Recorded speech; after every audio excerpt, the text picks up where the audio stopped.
আমি হইলাম আওয়াজওয়ালা। আমার শায়েখ মুর্শিদ নানুপুরি ছিলেন ওয়াজওয়ালা। আর এরা শুধু ওয়াজওয়ালা ছিল না, এদের দেখাও ছিল ওয়াজ, এদের খামুশি ছিল ওয়াজ।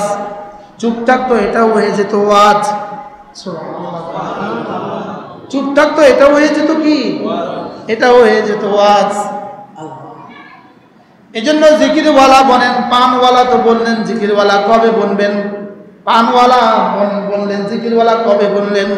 চাওয়ালা তো বললেন, জিকিরওয়ালা কবে বললেন?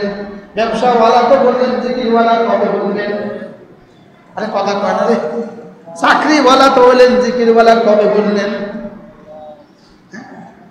জিকিরওয়ালা কবে হবেন? জিকিরওয়ালা আলাম ইয়ানি লিল্লাযীনা আমানু আন তাখশা কুলুবুহুম লিযিকরিল্লাহ। এখনো জিকিরের জন্য দিলটা নরম করার এখনো কি সময় হয় নাই?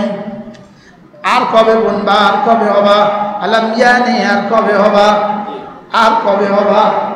আর কবে হবা জিকিরওয়ালা? আর কবে হবা? এখন তো মানুষ বলে ব্যবসাওয়ালা, এখন মানুষ বলে ওয়াজওয়ালা। আর কবে আমাকে বলবে জিকিরওয়ালা? জিকিরওয়ালা কবে বলবে জিকিরওয়ালা? বলেন না, জিকিরওয়ালা কবে বলবে?